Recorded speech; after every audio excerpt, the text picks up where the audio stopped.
Everyone, my name is Eraj and how are you. मेरा नाम eras है और कैसे हो आप सब। आई होप कि आप सब अच्छे होंगे। तो इस लेक्चर में हम लोग बहुत सारे टॉपिक के बारे में डील करेंगे, ठीक है ना। मैंने आपको उससे बताया था एग्रीकल्चरल प्रैक्टिसेस के बारे में। मैंने ये समझाया था कि एग्रीकल्चरल प्रैक्टिसेस क्या होते हैं। मैंने आपको बताया बहुत सारी चीजों के बारे में, प्रिपरेशन ऑफ सॉइल वगैरह सब कैसे करते हैं। फिर मैंने बताया सोइंग, फिर मैंने बताया सिलेक्शन ऑफ सीड वगैरह सब कैसे किया जाता है। तो इन्हीं सारी चीजों को ध्यान में रखते हुए आगे की मैं बातें करता हूँ। जो आपका थर्ड एग्रीकल्चरल प्रैक्टिसेस है जिसका नाम है एडिंग मैन्यूर एंड फर्टिलाइजर। तो ये आखिरकार मैन्यूर को और फर्टिलाइजर्स को किस प्रकार से हम लोग ऐड करेंगे, और ऐड करने के साथ ही साथ ऐड करेंगे तो करेंगे क्यों, भाई भाई जी नेसेसरी, और बहुत सारी चीजों के बारे में डिस्कशन करूंगा इसी एडिंग मैन्यूर एंड फर्टिलाइजर्स के बारे में। तो देखिए, okay let us start learning. देखो मैंने क्या लिखा है। मैंने लिखा है कि भैया आपको सबसे पहले ये बताओ कि मैन्योर एंड फर्टिलाइजर्स क्या होता है। वो कॉन्सेप्ट क्लियर है ना जी। बताया था फर्टिलाइजर क्या होता है, बोल सा नहीं बताया, बट मैंने ये पढ़ा है आपको कि मैन्योर होता क्या है। देखिए ये दोनों का दोनों आप मैन्योर कहिए चाहे फर्टिलाइजर्स कहिए, ये दोनों बस एक लाइन में समझो कि यह एक पोषक तत्व है, यह एक न्यूट्रिशन है। किसके लिए? सॉइल के लिए और प्लांट्स के लिए। बस एक लाइन में इतना ही, कहानी खत्म हो गया। तो देखो आखिरकार हम लोग न्यूट्रिशंस वगैरह इस सब सॉइल को क्यों देंगे और प्लांट्स को क्यों देंगे। चलो इसी प्रश्न के साथ साथ एक और प्रश्न मैं आपसे पूछता हूँ। जैसे हम लोग क्या करते हैं जी कि चावल दाल रोटी सब्जी बहुत सारे चीजों को खाते हैं कि नहीं खाते हैं हम अपने जीवन में। तो मैं आपसे यही प्रश्न करता हूँ कि तुम क्यों खाते हो, बस ये बताओ। अरे ऑब्वियसली पेट भरने के लिए, ऐसे थोड़ी होता है। हमें न्यूट्रिशन मिले ताकि हमारा ग्रोथ हो, मैं बड़ा हो सकूं, हमारा हाइट बढ़े, हमारा हेल्थ एंड फिटनेस जो है वो मेंटेन रहे। समझ गया ना। इन्हीं सारी चीजों के लिए हमें क्या करना पड़ता है, हम न्यूट्रिशन लेनी ही पड़ती है। क्यों? एक्सरसाइज करने वालों खूब खाते हो ना। एनी हाउ, बट कुछ कुछ लोगों को क्या ही कहना, सबको स्वाद के लिए भी खा लिया करते हैं। खैर उनसे क्या ही मैं बोलूं। सिखाना ये चाहता हूं कि न्यूट्रिशन चाहिए था, हमें चाहिए डेली। क्यों भाई? क्योंकि जो मैंने अभी मॉर्निंग में ब्रेकफास्ट किया है वो दिन भर काम कर करके वो सारा न्यूट्रिशन जो भी लिया, एनर्जी मुझे एनर्जी के रूप में मेरा बॉडी से निचोड़ करके बाहर चला गया। और फिर से उस एनर्जी का उस अमाउंट को भरपाई करने के लिए मुझे खाना पड़ेगा, न्यूट्रिशन लेना पड़ेगा एज ए भोजन के रूप में, ठीक है, ताकि मैं रिचार्ज हो जाऊं और फिर से मैं आपको पढ़ा सकूं, फिर से बहुत सारी चीजों के बारे में बोल सकूं और बहुत सारे काम कर सके। समझ गया ना। चलिए इससे पता चलता है कि आपको न्यूट्रिशन क्यों चाहिए।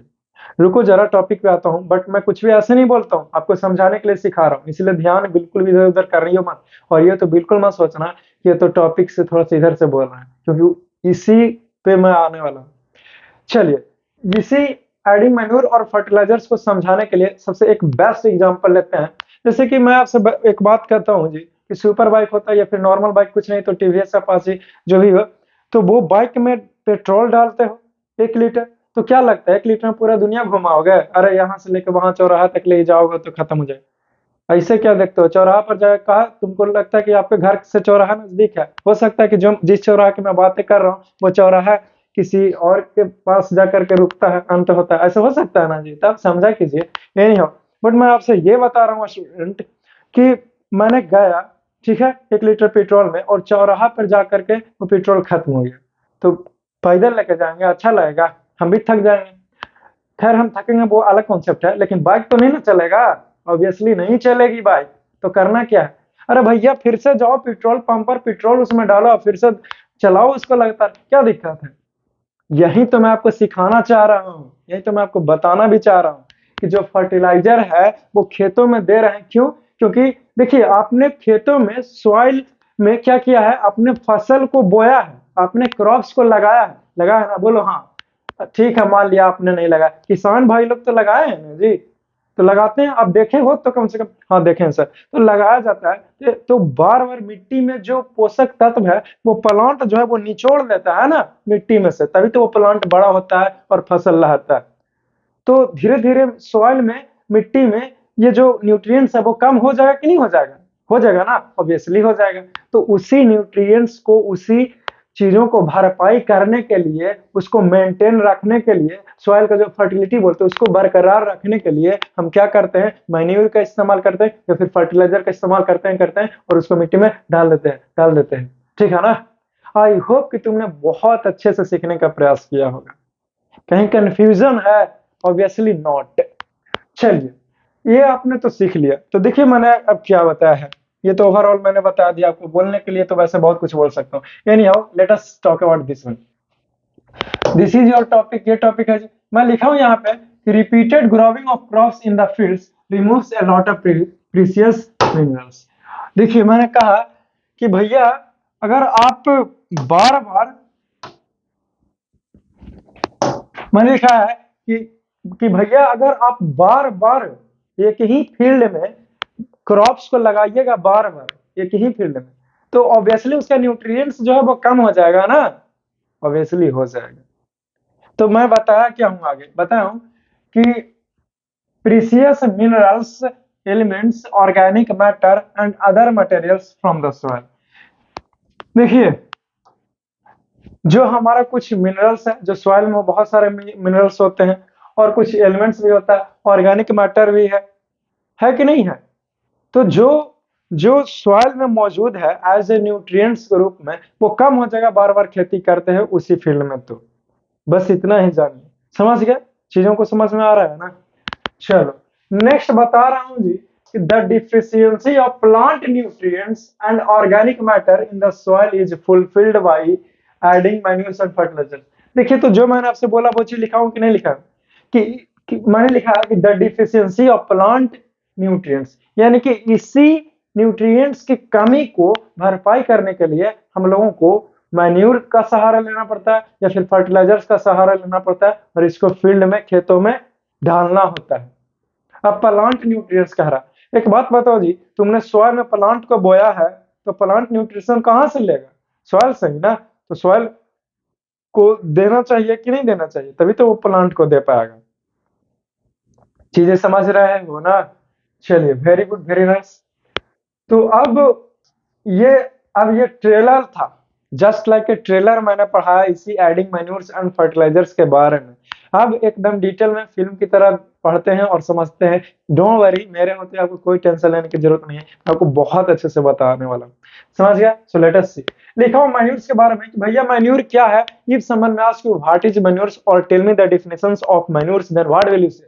Okay, you will just simply say that कि it is a natural substance। मैं, कोई पूछा कि मैन्योर जो है वो नेचुरल सब्सटेंसेस है, ये क्या है भैया? तो भैया नेचुरल सब्सटेंसेस है which is obtained by the decomposition of animal waste and plant waste such as cow dung, leaves etcetera.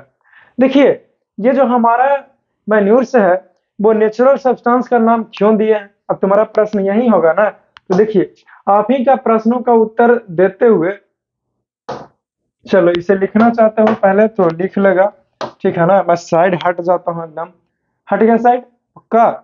चलिए अब देखो, अब कोई लड़का सोचेगा कि सर आपने इससे इससे क्या बोलते हैं, नेचुरल सब्सटेंस का नाम क्यों दिया?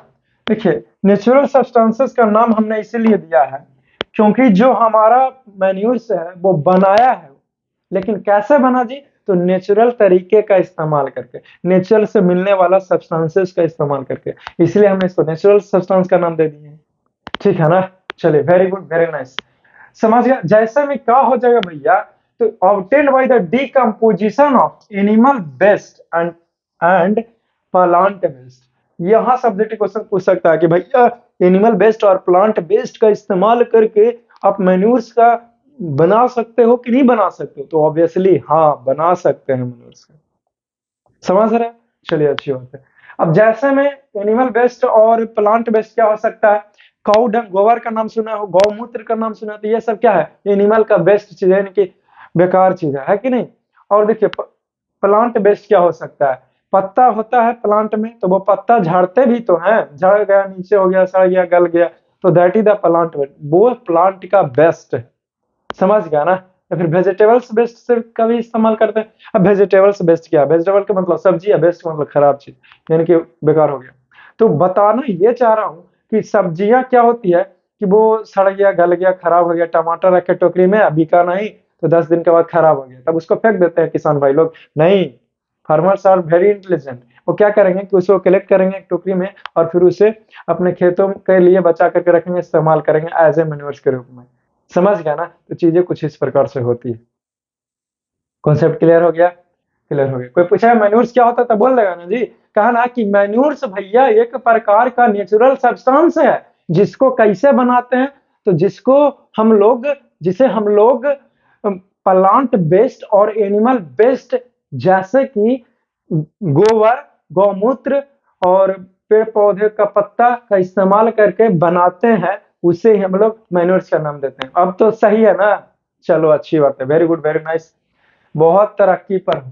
कितना बोलते हैं तब समझ में आता है।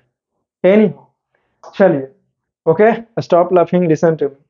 The decomposed animal and plant matter is used as organic manure। जो एनिमल का डिकम्पोज कर दिया हमने, सड़ा गला दिया, और प्लांट्स का भी को भी जो चीजें हैं उसको सड़ा गला दिया, तो उसको एज ए ऑर्गेनिक मैन्योर के रूप में हम लोग इस्तेमाल करते हैं। ठीक है?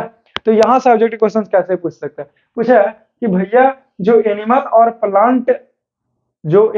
प्लांट का जो बेस्ट है, उसको अगर हमने डिकम्पोज कर दिया है, या फिर एनिमल और प्लांट्स को ही डिकम्पोज कर दिया, सड़ा गला दिया, तो उसको उसको क्या हम लोग क्या किस रूप में इस्तेमाल कर सकते हैं? तो ऑर्गेनिक मैन्योर के रूप में इस्तेमाल कर सकते हैं। मतलब कि natural substances just like a manure के रूप में इस्तेमाल कर सकते हैं, जो ये मैंने पढ़ाया है आपको।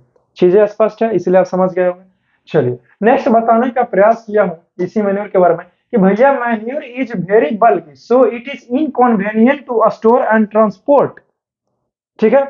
कि मैन्योर जो है वो बल्कि का अर्थ क्या हुआ? बल्कि का मतलब यहाँ पे ये नहीं बहुत बड़ा है, ऐसा बिल्कुल भी नहीं है। बल्कि का अर्थ ये हुआ कि बेतुका है। इसको स्टोर करने के लिए हमें थोड़ा सा ज्यादा जगह चाहिए, है कि नहीं? तो इसीलिए ये बल्कि है, और बोल सकते हैं कि भारी है। ठीक है? भारी है, बेतुका चीज है, और रखता हूं तो ज्यादा स्पेस लेता है, इसीलिए भैया इसको इधर उधर ले जाने में बहुत तकलीफ होएंगे। समझ गया ना? स्टोर करना भी थोड़ा सा मुश्किल हो सकता, जगह नहीं, ट्रांसपोर्ट कैसे करेंगे, है कि नहीं? तो जो बल्कि चीज होता है उसको स्टोर करने में और उसको ट्रांसपोर्ट करने में बहुत हमें मुसीबतों का सामना करना पड़ता है। समझ गया? इतना ही समझिए।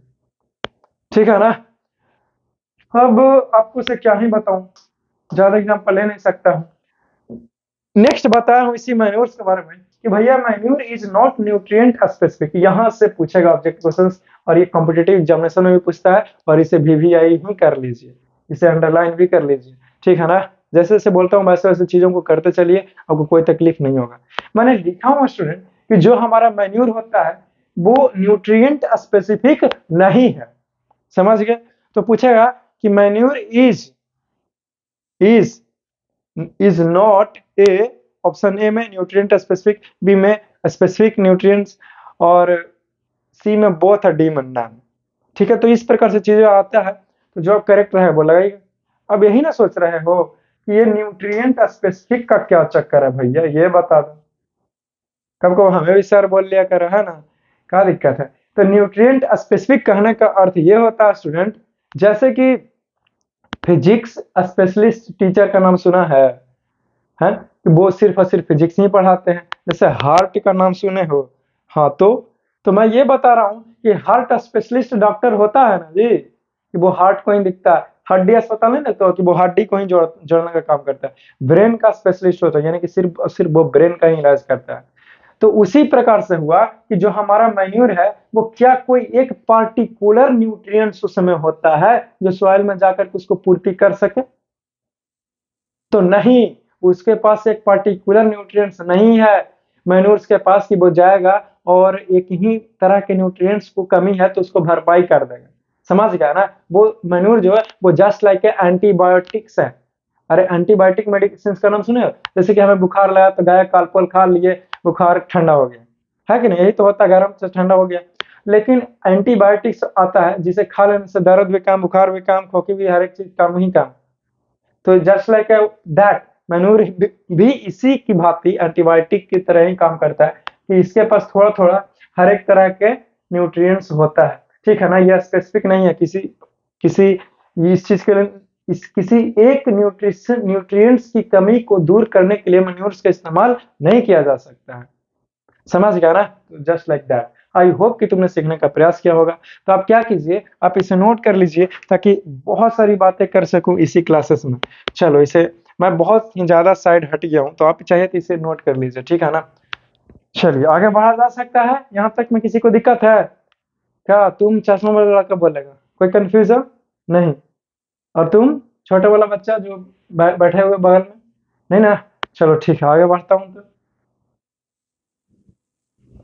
चलिए नेक्स्ट देखिए, यहाँ पे मैंने एक फिगर्स का इस्तेमाल किया है जी, इसी मैन्यूर्स को बताने के लिए। मैन्यूर का ये फिगर है, ठीक है, मैन्यूर्स लिए हुआ देखिए, ये आपको, आई होप कि आपको दिख रहा होगा, है कि नहीं? देखिए आप ध्यान से देखें, ये जो मिट्टी है ये सॉइल है, ठीक है, और इसमें देखिएगा तो बहुत सारा अर्थवर्म है कि नहीं? इसको क्या बोलते हैं हिंदी में अर्थवर्म के, याद है? चेरा, हाँ चेरा। ये गांव देहात के भाषा में इसे चेरा बोलते हैं। अर्थवर्म्स है ये, बट ये, लेकिन गांव देहात में इसे देहात थे, बट इसे गांव देहात में हम लोग चेहरे के रूप में जानते हैं। तो ये जो है, याद कीजिए कि गांव देहात में कैसे मतलब मछली मारने के लिए हम लोग जहाँ पे मिट्टी कोड़ते थे बरसात के दिनों, वहां से चेहरा आ जाता था और इस प्रकार से कन्नी में समा करके मछलियों को फंसा जाता है। अरे ठीक है, मान लेके आप पढ़ने वाला विद्यार्थी हैं, आप कभी ऐसा नहीं किए हैं, लेकिन ऐसा सुने हो ना, ऐसा जाने तो हो, नहीं जाने हो तो फादर से पूछ लिया करो, कब को क्या दिक्कत है पूछने में, जानकारी लेने में कोई दिक्कत नहीं, जान लो जान लो, कारण नहीं करना बात की बात है। समझ गए? तो मैन्यूर के बारे में, और क्या यहाँ पे लिखो, manure use in agriculture as organic fertiliser. Manure का इस्तेमाल करते हैं भैया भैया खेतों में, है कि नहीं, एग्रीकल्चरल पर्पसेस के लिए ऑर्गेनिक फर्टिलाइजर के रूप में इस्तेमाल करते हैं। अब कोई लड़का यहाँ पे कंफ्यूज नहीं करेगा फर्टिलाइजर का इस्तेमाल हुआ क्यों, क्योंकि मैन्यूर जो है वो बोल सकते हो फर्टिलाइजर, बट कैसा है, ऑर्गेनिक फर्टिलाइजर, यानी कि नेचुरल तरीके से, हेल्दी तरीके से, देसी जुगाड़ से ये बनने वाला चीज है। लेकिन इतना ही समझिए, देखो कि manures contribute to the fertility of soil by adding organic matter and nutrients.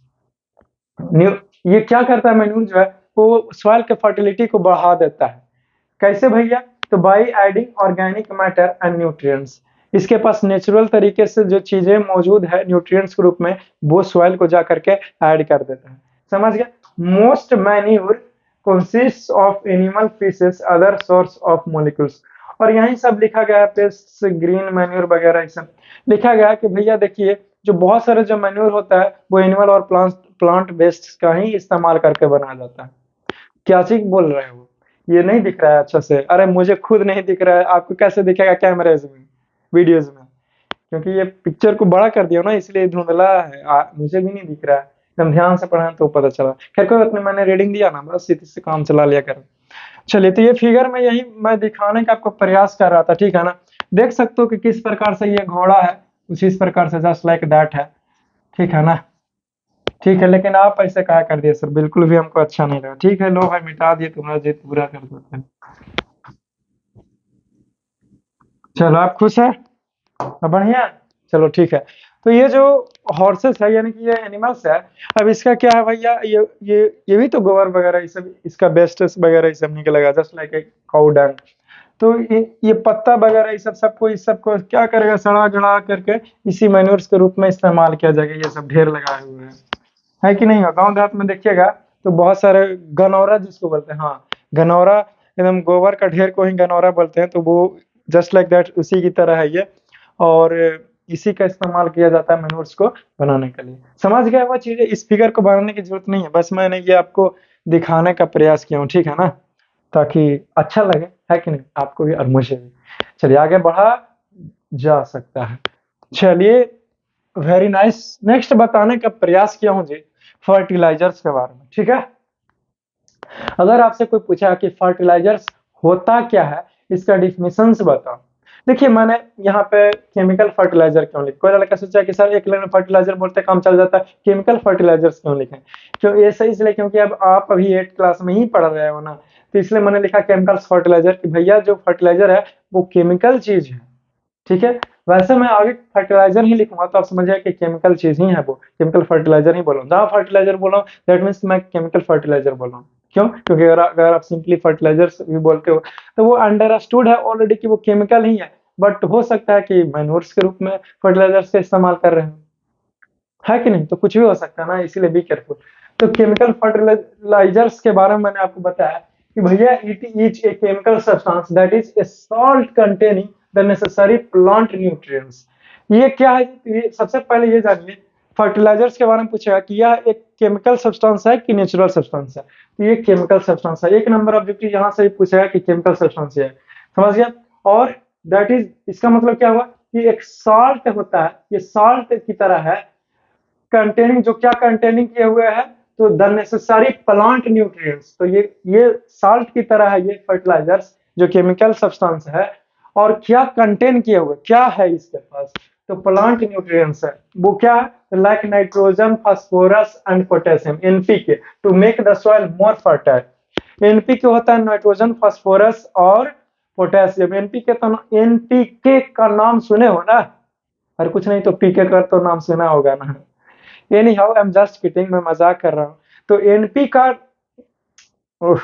NPK का नाम सुने हो, मतलब नाइट्रोजन, फास्फोरस एंड पोटेशियम। वो होता है किसके पास? ये केमिकल फर्टिलाइजर्स के पास, समझ गया? जो सॉइल का फर्टिलिटी को इंक्रीज कर देता है, एकदम से बूस्ट कर देता है, समझ गया ना? चलिए अच्छी बात है, बस इतना ही। कोई, अच्छा, कोई पूछेगा कि केमिकल फर्टिलाइजर्स होता है क्या, इसका डिफिनेशन बताओ, यही ना? तो आप उससे कह देना जी कि भैया फर्टिलाइजर्स एक केमिकल सब्सटेंस है जो क्या है, तो एक साल्ट की तरह है, जो क्या कंटेन किए हुए, क्या लिए हुए है, तो भैया प्लांट न्यूट्रिएंट्स लिए हुए हैं। जैसे में एनपीके मतलब नाइट्रोजन, फास्फोरस एंड पोटेशियम, और इसी को हम लोग फर्टिलाइजर्स का नाम दिए हैं, देते हैं। चलो ठीक है, 3 बार बोलना है, ऐसा इसलिए क्योंकि कबूल है और कबूल है, ऐसे ना होता है कुछ, just like that. Anyhow, now come to the point. तो मैंने आपको एग्जाम्पल्स भी यहाँ पे दिया है। आपसे कोई पूछ सकता है कि भाट, यहाँ क्वेश्चंस कैसे पूछते हैं? तो क्वेश्चन पूछा है कि भाट इज, एक मिनट, हाँ चलो अब ठीक है। तो क्या हो गया, आपको भी बाल बढ़ाना है? ठीक है, बड़ा हो जाएगा तो बढ़ा लीजिए, कोई दिक्कत नहीं है, अभी अच्छा नहीं लगता। मैं भी आपके टाइम में बड़ा बड़ा बाल बिल्कुल भी नहीं लगता, खैर मेरा बड़ा कहाँ है, हाँ है थोड़ा सा। एनी हाउ, तो मैं आपसे ये बता रहा हूँ कि कोई पूछता है कि केमिकल फर्टिलाइजर्स होता है क्या, इसका डिफिनेशन बताओ, तो बता दो, मैंने बता दिया ना। अब कहेगा कि विथ एग्जांपल, राइट, 2 एग्जांपल या फिर 3 एग्जांपल, या फिर कहेगा कि सिंपली इसका एग्जांपल दीजिए। तो फर्टिलाइजर्स का एग्जांपल है जी, यूरिया हो गया, अमोनियम हो गया, सल्फेट हो गया, सुपर फॉस्फेट हो गया, पोटास हो गया, और एनपीके, जो बहुत ही ज्यादा फेमस है। ये सारा का सारा जो है वो क्या है, फर्टिलाइजर्स का एग्जांपल है। तो याद रहे डियर, ये एग्जांपल्स जो है वो बहुत ही इंपॉर्टेंट है। एग्जांपल्स का आपको याद रखना होगा, और आपको याद रखनी चाहिए, या फिर रखना चाहिए सिंपली, है कि नहीं? अब देखो स्टूडेंट, नेक्स्ट बताने का प्रयास किया हूं कि भैया fertilisers are rich in particular plant nutrients such as nitrogen, phosphorus and potassium. और दो लिखा है, एवो एवो काट लिखा, एगो काट लीजिए और एक लिखा हुआ है ना। एक 2 गो नहीं देंगे, 4 गो नहीं देंगे तो चारों पर पैर रखेगा, एक ही रख लो तो मान लेंगे, है कि नहीं? बट एक ही रखिए ना, एक ही बेस्ट रखो, एक ही रखो, बेस्ट रखो, यही मैं कहता हूँ हमेशा से। यानी देखो, जो हमने मैन्योर्स के बारे में बताया, चलो उसको हटा देते, नहीं तो एकदम पूरा खिचड़ी जैसा हो जाएगा। अभी फर्टिलाइजर्स के बारे में ही बात करते हैं। भैया जो हमारा फर्टिलाइजर्स होता है ना, वो क्या है जी? तो उसके पास पार्टिकुलर प्लांट न्यूट्रिएंट्स है, यानी कि उसके पास स्पेसिफिक न्यूट्रिएंट्स है, जैसे नाइट्रोजन, फास्फोरस और पोटेशियम है इसके पास, फर्टिलाइजर्स के पास। और तो ये स्पेसिफिक हुआ कि नहीं? क्यों? क्योंकि नाम है कि नहीं, ये सच में है ही, और यही भी है। तो ये जाएगा और प्लांट के जरूरतों को पूर्ति कर देगा, आसानी से कि नहीं कर देगा? अगर कमी रहा नाइट्रोजन, फास्फोरस और पोटेशियम का, हाँ आसानी से कर देगा। तो जो हमारा फर्टिलाइजर्स है वो न्यूट्रिएंट्स स्पेसिफिक है, यानी कि एक इसके पास एक पार्टिकुलर न्यूट्रिएंट्स है, समझ गए ना? जैसे NPK, nitrogen, phosphorus, potassium, potassium एक ही बार पोटेशियम। चलो, तो एक डायलॉग सुनने होगा है ना कि मेरा नाम एक बार बबन है। हाँ, तो एक बार बबन, बताना, बताइएगा कौन सा डायलॉग है, कहाँ से मैंने ये डायलॉग उठाया है? लिखा हूं नेक्स्ट कि the fertilisers are nutrients specific. ध्यान मत दो, मत बताना, टाइम खराब हो जाएगा आपका। The fertilisers are nutrients specific, कि भैया जो फर्टिलाइजर्स है वो न्यूट्रिएंट्स स्पेसिफिक है। कैसे है वो मैंने बता दिया। नेक्स्ट बता रहा हूं, it provides keep replenishment of plant nutrients in the soil and helps to restore its fertility. कि भैया जो हमारा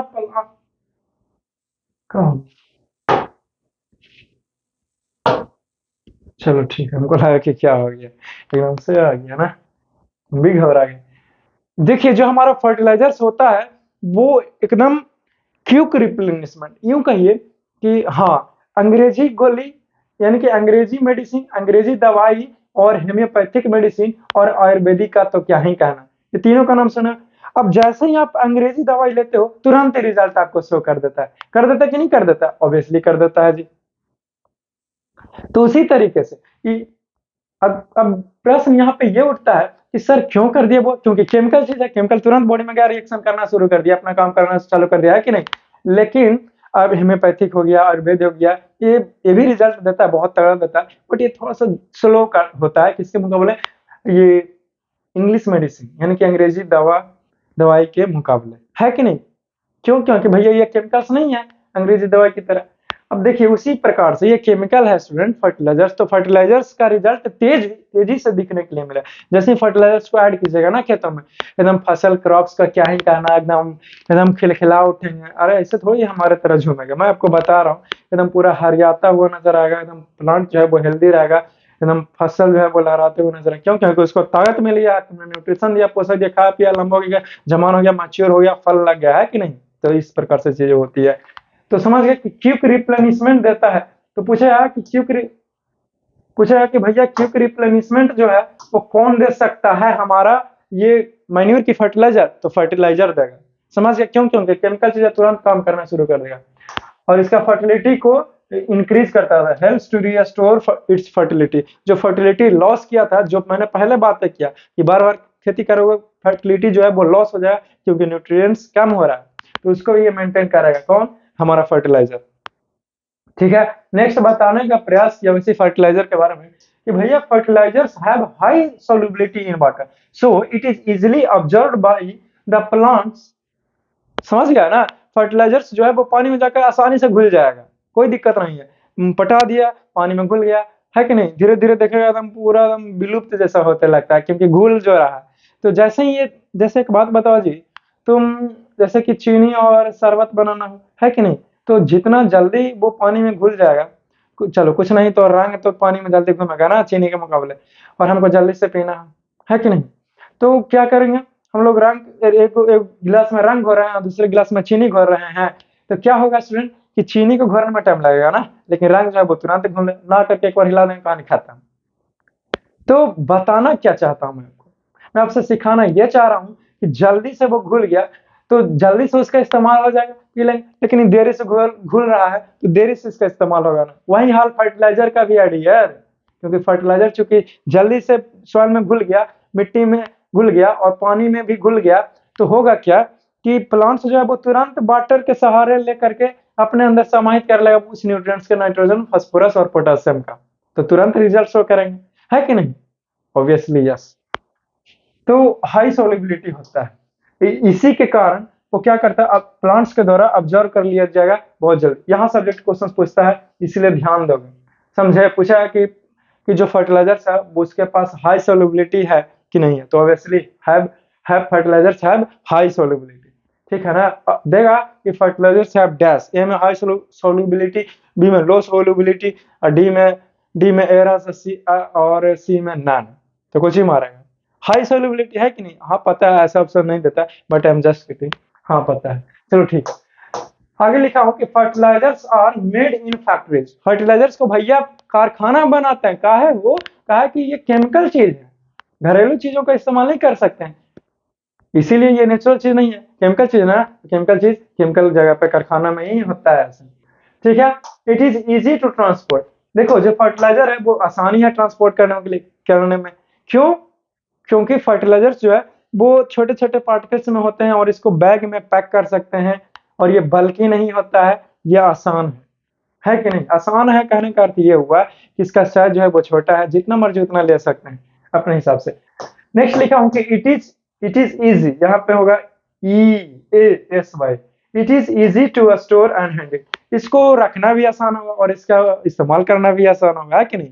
क्योंकि बहुत भारी नहीं है होता है, जितना मर्जी उतना ले सकते हैं, है कि नहीं? तो ये हमारा क्या हुआ, इसको स्टोर कर सकते हैं आसानी से, कम जगह में बहुत सारा आ जाएंगे फर्टिलाइजर्स। जैसे एक बोरा, जैसे कि सपोज दैट 5 किलो अगर फर्टिलाइजर्स है तो हर एक जगह अपने फील्ड में थोड़ा थोड़ा छीट सकते हैं, ऐसे ऐसे करके, ऐसे कुछ इस प्रकार से, समझ गए?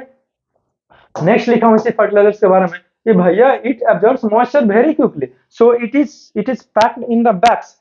देखिए जो हमारा फर्टिलाइजर्स होता है वो अगर खुले में रखेगा तो वो धीरे धीरे धीरे धीरे विलुप्त हो जाएगा, जैसे कपूर की तरह। कपूर भी, आप 9th में पढ़ेगा कि बहुत सारे ऐसे सब्सटेंस है जो हवा में रखने पर उड़ जाता है कि नहीं? तो वही है कि ये हवा में रहने पर ये भी उड़ सकता है, ये फर्टिलाइजर्स हमारा, इसलिए इसको बैग में, थैले में पैक करके रखा जाता है और जब जरूरत हो तब उसको फाड़ते हैं और इस्तेमाल करते हैं, और फिर ऐसे जरूरत नहीं है तो उसको पैक करके रखेंगे अच्छे से। समझ गए चीजें? तो इस प्रकार से, क्यों? क्योंकि एब्जॉर्ब्स मॉइस्चर वेरी क्विकली। यहाँ से भी ऑब्जेक्ट क्वेश्चन पूछेगा कि फर्टिलाइजर्स ऑब्जर्व मॉइस्चर, ऑप्शन में वेरी क्विकली, बी में लेस क्विकली, बी में स्लोली, डी में नन, और बाकी देख लो आप लोग सी में क्या रखोगे, बोथ की कुछ भी। तो वेरी क्विकली, बहुत जल्दी हो जाएगा, इसीलिए इसको बैग में रखें। ये भी पूछ सकते हैं कि भाई तो बताओ भैया फर्टिलाइजर्स को हम लोग बैग में क्यों पैक करके रखेंगे? तो इसीलिए रखेंगे क्योंकि ये मॉइस्चर को बहुत तेजी से पकड़ लेता है और पिघलने लगता है, तो बर्बाद ना हो जाए इसी के लिए। आई होप डियर कि आपने सीखने का प्रयास किया इसी फर्टिलाइजर्स के बारे में। तो आप क्या कीजिए, आप इतने सारी चीजों को नोट कर लो ताकि और भी कुछ चीजें आपसे लिखा सकूं। चलिए ये मैं हट गया साइड, और मैंने सच में साइड में हट चुका हूं, और आप इसे लिख लीजिए ताकि मैं कुछ और बातें आपको से बता सकूं। चलिए वेरी गुड, वेरी नाइस। अब देखिए मैंने यहाँ पे क्या आपको से बताने का प्रयास किया है। देखो यहाँ पे जो है वो इस बैग में, थैले में या फिर बोरे में क्या है, तो फर्टिलाइजर्स है लिखा हुआ है, ये बैग ऑफ केमिकल फर्टिलाइजर्स, यानी कि इस बैग में क्या है जी, तो फर्टिलाइजर्स है पूरे के पूरे। मैंने बताने का ये प्रयास किया फिगर के माध्यम से कि देखिए किस प्रकार से जो है वो फर्टिलाइजर्स इसमें पैकिंग है और पैक होकर के हर एक जगह ट्रांसपोर्ट होगा। देखिए इस फिगर में समझने का प्रयास कीजिए कि chemical fertilisers being applied to a standing crop in field, यानी कि भैया हम केमिकल फर्टिलाइजर के किस लिए इस्तेमाल कर रहे हैं जी, तो खेतों में ना रहे हैं। क्यों ऐसा? इसलिए स्टूडेंट, ताकि ताकि हमारा जो सॉइल का फर्टिलिटी है वो मेंटेन रहे, ठीक है ना? देख सकते हो कि किसान भाई लोग जो है वो किस प्रकार से ये यहाँ से देखो व्हाइट व्हाइट यहाँ से ये हाथ से निकाल रहा है और निकाल करके हर एक जगह ये फैला देगा फर्टिलाइजर्स को कुछ इस प्रकार से, समझ गया?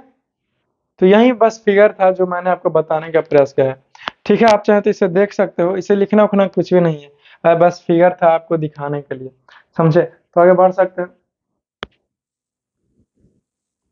चलो अब आगे आगे भी फिगर ही, हमको लगा कुछ टॉपिक है क्या। तो देख सकते हैं कि किस प्रकार से जो है वो फर्टिलाइजर जो है वो एकदम पूरे दाने दाने पर लिखा है, खाने खाने वाले को ना, खाने खाने वाले को लिखा है, दाने दाने पर ना। अरे हमको ये नहीं समझ में आता कि दाने दाने पर लिखा हुआ है खाने वाला का ना, कि खाने खाने पर लिखा हुआ दाने वाले का है। छोड़िए फालतू का चीजों में क्या दिमाग खराब करना।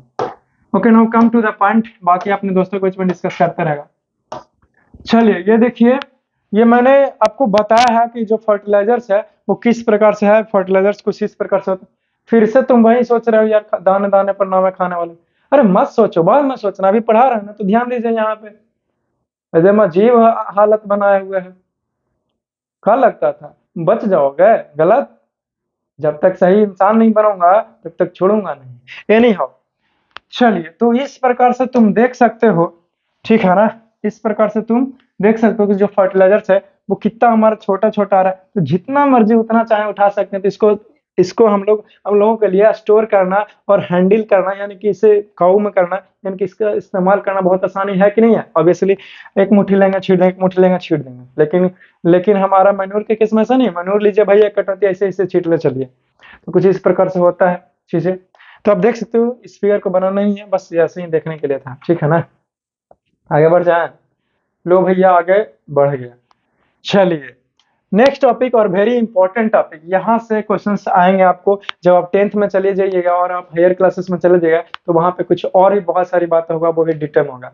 बट 8th में हो इसीलिए मैंने यहाँ पे कुछ ही जो इंपॉर्टेंट लगा है उसे ही मैंने लिखने का प्रयास किया है, समझे। डिसएडवांटेजेस ऑफ फर्टिलाइजर्स और हार्मफुल इफेक्ट्स ऑफ फर्टिलाइजर पूछेगा, एक ही क्वेश्चन। देखो डिसएडवांटेजेस का अर्थ हुआ खराबी, कमियां, खामिजा, है कि नहीं। देखो खामिजा पर ध्यान मत दो, ठीक है। कमियां यानी कि फर्टिलाइजर का क्या क्या बुराई है या फिर फर्टिलाइजर का में क्या कमी है, फर्टिलाइजर किस प्रकार से हार्मफुल है, फर्टिलाइजर कैसे बेकार है, वही मैंने बताने का प्रयास किया। डिसएडवांटेज का मतलब यही होता है नुकसान, यानी कि फर्टिलाइजर का क्या नुकसान है, अगर उसका इस्तेमाल करेंगे तो हमको क्या नुकसान होने वाला है। या फिर दूसरा टॉपिक है कि हार्मफुल इफेक्ट्स ऑफ फर्टिलाइजर, यानी कि फर्टिलाइजर का बहुत खराब परिणाम क्या हो सकते हैं, ठीक है। तो मैंने कहा कि भैया कि following are the disadvantages of fertilisers, ठीक है। यानी कि फर्टिलाइजर का इस्तेमाल कीजिएगा तो इसका नुकसान जो है वो आपको चुकाना पड़ेगा। क्या नुकसान हो सकते हैं, तो मैंने आपको बताया है 1.1 और ये 2 पॉइंट मैंने बताया है आपको इसी फर्टिलाइजर्स के बारे में, डिसएडवांटेजेस ऑफ फर्टिलाइजर्स के बारे में बातें करते हुए। देखो डियर, नेक्स्ट समझाने का प्रयास किया हूं कि the excessive use of fertilisers are harmful due to the following reasons. देखो ये है एक ही टॉपिक, लेकिन इसी में हमने अपने दिमाग से 3 टॉपिक को बना दिया, तो तीनों टॉपिक में से कोई भी एक टॉपिक आपसे एग्जामिनेशन में पूछेगा तो आप यही उत्तर को लिख करके आइएगा, एकदम करेक्ट हो जाएगा। समझ जाना, 100% गारंटी लेता हूँ। देखिए क्वेश्चन क्या है, क्वेश्चन ऐसे पूछा है कि बताओ भैया what are the disadvantages of fertiliser, यानी कि फर्टिलाइजर्स का क्या डिसएडवांटेज है, क्या खराबी है। दूसरा क्वेश्चन है कि फर्टिलाइजर का हार्मफुल इफेक्ट्स ऑफ फर्टिलाइजर क्या है, यानी कि फर्टिलाइजर्स का खराब परिणाम क्या हो सकता है, ठीक है। तीसरा क्वेश्चन है कि भैया ज्यादा मात्रा में अगर फर्टिलाइजर्स अपने खेतों में इस्तेमाल करेंगे तो इसका क्या परिणाम होगा, इसका क्या गंदा या फिर इसका क्या खराब परिणाम हो सकता है। कहा है कोई आदमी नहीं कर सकता कि फर्टिलाइजर्स का इस्तेमाल करेंगे फसल अच्छा होगा, चलो इतना नहीं इतना कर लेते हैं।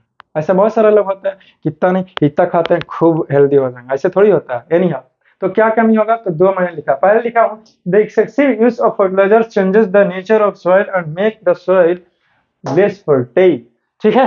अरे नहीं यार, ऐसे तो झाड़ मुड़ी बेचता है कि नहीं। मैं आपसे ये बोल रहा हूँ कि जब आप एक्सेसिव इस्तेमाल करते हो फर्टिलाइजर का, यानी कि बहुत ज्यादा इस्तेमाल करते हो फर्टिलाइजर का अपने खेतों में, तो क्या होगा कि आपका जो नेचर ऑफ सॉइल है यानी कि वो खराब हो जाएगा, ठीक है। अब कोई लड़का यही दिमाग लगाया खोपड़ी में कि नेचर ऑफ सॉइल क्या है भैया, तो एसिडिक होता है, बेसिक इन नेचर होता है कि नहीं होता। कोई भी चीज बेसिक हो सकता है, एसिडिक हो सकता है, लेकिन जो सॉइल है उसको न्यूट्रल रहना चाहिए, है कि नहीं। तो हो सकता है कि आपने ज्यादा फर्टिलाइजर का इस्तेमाल किया तो ज्यादा बेसिक हो जाए, यानी कि अल्कलाइन इन नेचर हो जाए, या फिर एसिडिक भी हो सकता है, कुछ भी हो सकता है कि नहीं। तो वो नेचर ऑफ सॉइल को चेंज कर देगा, लेकिन न्यूट्रल तो नहीं ही रहने देगा, ठीक है। लेकिन खेती जो है वो हमेशा न्यूट्रल में होता है, ना तो ज्यादा एसिडिक होना चाहिए और ना ही ज्यादा बेसिक होना चाहिए सॉइल को, ठीक है। या फिर और बताया हूं कि भैया makes the soil less fertile, और सॉइल को बंजर जैसा बना देगा, उपजाऊ जमीन जो है वो अब नहीं रहेगा, और रहेगा भी तो पहले से कम हो जाएगा। तो ये है कि ज्यादा मात्रा में फर्टिलाइजर्स का इस्तेमाल करेंगे तो ये परिणाम आपको भोगने पड़ेंगे, इसीलिए बी केयरफुल। नेक्स्ट बताया हुआ डियर, पहला तो हो गया, दूसरा बता रहा हूँ the excessive use of fertilisers causes water pollution in ponds lakes and rivers. देखिए अगर आप ज्यादा मात्रा में, कोई लड़का सोचेगा कि कैसे ये पोल्यूशन कैसे करेगा तालाब में, इसमें कहा देना। अब देखिए student, now listen to me, ऐसे कैसे सोच रहे हो यार, बताओ भला, हाँ इतने अच्छे दिखते हो। चलो मेरी बातों को सुनोगे ध्यान से, मैं आपसे ये बता रहा हूँ स्टूडेंट कि ज्यादा मात्रा में अपने खेतों में फर्टिलाइजर्स का इस्तेमाल कर लिया, ठीक है। अब हुआ क्या, अब आपको नहीं पता, बट रातों राती बारिश हो गया, बहुत तेजी से हुआ बारिश। अब जो आपने फर्टिलाइजर्स का इस्तेमाल किया वो फर्टिलाइजर्स खेतों में से बहा करके खाई में ना चल जाएगा, तालाब में नहीं चल जाएगा, बगल में चल जाए कि नहीं चल जा सकता। तो पानी खराब हो गया कि नहीं हो गया, ऑब्वियसली खराब हो गया।